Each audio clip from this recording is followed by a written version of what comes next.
kuno okwebaza kooti zaffe wano wammanga leero zitulaze zikyayimiridde ku musingi gwa justice. Nenebaza abalooya bange bano babiri abanyimiridde emabega wano, Kanso Muluma ne Kanso Kumala abayimiridde wano nange. Nenebaza ne bannayuganda bannange mwenna abayimiridde nange musango. Nasooka ne mbagamba nti DTB yajja biliyoni 12 ku akawunti zange iligali. Abasinga ne mulowooza nti nimba, abasinga ne mulowooza nti ni mukatemba. Nene ngamba nti ngeri banka kizimaze ebbanga zibba bannayuganda nga tulaba. Ate nga nange nasomako amulooya by profession, sijja kukitwalira kungulu. Kankole ekintu ekitanaataasa bannayuganda bannange munnansi ngeki president. Nasalawo nenzibukira mu kooti. Kuba omuntu alimba, omuntu ali mu katemba atataddukira mu courts of law. Kyamukisa mulungi leero mubadde mu kooti, kooti nesalawo in my interest negamba nti banka ekwate biliyoni zange 12 zebajja ku account bazinzire. Ekwate ebyapa byange byonna bazinzirize. Ekwate garanti zonna zinateekako ne debentures zonna bazisanguleko. Bannayuganda bannange mwenna banka bano abagwira bamaze ebbanga nga batubba. Naye kino kye tukoze leero guno musango si gwa hamu. Guno musango gwa mmwe mwenna nga bannayuganda. Weba mpologoma emaze ebbanga ng'eri abantu ku kyalo. Hamu Enterprises agimese era agise mwenna mbasangije mukikwateko akasobeeko zeki obeebudde. Kino kya buwanguzi bw'amaanyi tufunye kye tuyita economic independence. Tetugenda kuddamu kutambula nga tutambula mu nkoowa z'abantu bano. Wojja baloopa nga bagamba sisula 30%. Koga bateekawo embeera enyigiriza omuntu wa wansi byebimu ku bintu ebiganye eggwanga lya Uganda naffe bannayuganda ogenda maaso n'okulaba nga tukola ki nga tukulaakulana. Leero ndi musanyufu naye mwenna tusanyukire wamu kuba buno obuwanguzi si bwa hamu, buno obuwanguzi bwaffe nga bannayuganda. Ate nga wenneeyama wammanga sente zino zenfunye kuba kati baali baazitwala nga bagenda zifulumya eggwanga oba nga baazitwala dda. Ne Katonda atuyambye zikomyewo ate zituyambye nga bannayuganda okulaakulana. Era nabagamba ngenda kuggulawo banka bannayuganda okulaba nga bannayuganda tebafutuka. Nabagamba nti nasaba political reforms mu banking industry. Abantu bano ekisookera ddala bajja ne badominating banking industry by almost 95%. Abantu bawo emirimu gyonna egya top management bonna bagwira. Ne bajja ne babera kati g'omunnayuganda owa wansi onayogera kine MD nga tamanyi wadde okwogera olulimi lw'okola ki lw'oyogera oba lw'otegeera. Ky'oba olaba n'endagaano ze bakola abasinga tetumanyi kusoma ne babeera nga batusibidde ebweru. Bwe bamala ekyo abantu bano bajja ne capital mutono ddala. Capital waffe mwe bakolera bajja n'obusente butono biliyoni nga 5 ne bakwata biliyoni 25 ne baziteeka mu Bank of Uganda ne bakwata biliyoni nga 25 esigadde ne bakola structures and a robust advertising structure. Kati mu bannayuganda ne mujja ne muteekamu ssente zammwe. Bw'omala okuteekamu ssente zammwe zino ssente ze bakwata ze mulese nga deposit oba saving ab'obutale ab'amaduuka abaaki ze bajje kwono nga deposit ze bawola ono nga looni. Koga ne ssente zennyini ze bakoleramu zaani zaffe ate nga batusosola wammanga. Abagwira bano bagenda okusaba amabanja babawa mangu. Bannayuganda tebatuwa mangu mabanja. Abagwira baba interest rate ntono okusinga kufe baki bannayuganda. Katukompiti nga tutya mu ggwanga lino n'abantu bano bo nga bakola mu mbeera eno ekakkamu wammanga ate ffe nga tukolera mu buseere. Ate ng'ovudde ekyo balina ekyo kye bayita profit repatriation. Bakwata amagoba gonna ge bakoze ng'omwaka guweddeko gonna ne bakafulumya ki eggwanga ne baleka lino eggwanga nga kalu ne weewuunya bajja tukulaakulanya oba bajja tunyuunyuuta. Kati guno omusango muneneko temugutunuulira mu bufunde nga badde mugutunuulira naye nga musango gutuddiza kye tuyita ikonomi yaffe nga baaki nga bannayuganda. Twala omukisa okwebaza bannayuganda munna, twala omukisa okwebaza kooti n'okusingira ddala okwebaza Mukama eyatutonda. Kuba Allah yasinga okumanya byonna. Alhamdulillahi rabbil alamin.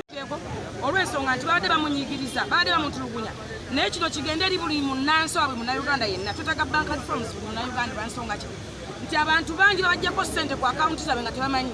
Abantu bangi babbibwa nga tebamanyi. Bw'ogenda mu kooti nga bagamba nti twetaaga 30% ate nga ssemateeka w'eggwanga ayogera mu Kabale namba 28 nti buli munnayuganda oba buli munnansi ayina eddembe okufuna obwenkanya mu kooti z'eggwanga Uganda. So tukyebaliza Katonda olw'okuba nti kati ne badde entandikwa ebadde ng'entandikwa naye tekibadde kiyamba ffe bannayuganda, tekiyamba nga amu yekka.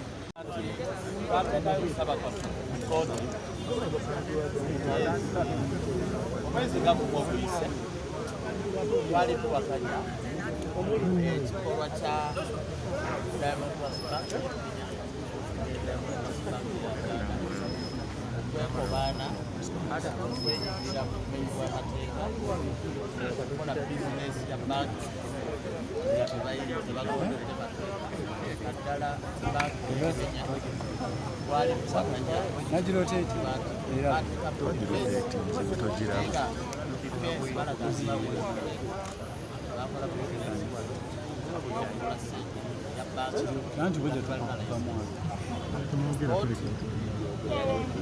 netusaba ebyemwali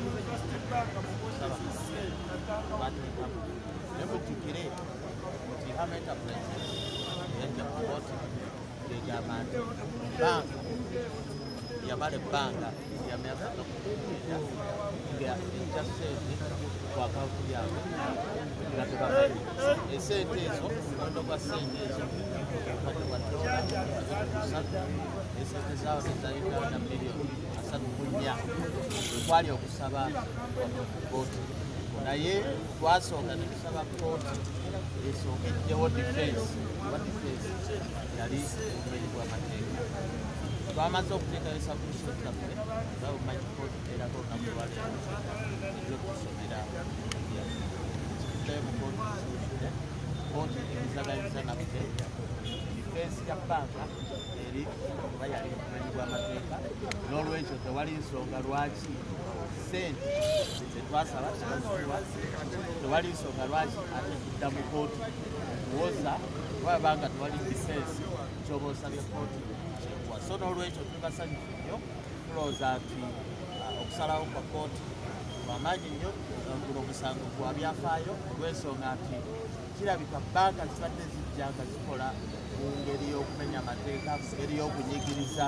bizinesi z'abantu bawano enkola ebadde ekyamu tusuubira nti kijja kuba kyakulabirako indasitule yaffe ya banki etereere teri agaana banka kuva bweru kujja kukola bizinesi wabula tekugamba nti oba ozze wano oteeka okugenda mu banka of Uganda osasule emisolo ogondere amateeka ga wano oluvannyuma okole bizinesi so n'olwekyo tuli basanyufu nnyo era kuno obuwanguzi si bwa Hamu yekka ne buwanguzi bwa bannayuganda bonna abali ku bizinesi n'abalala okubalira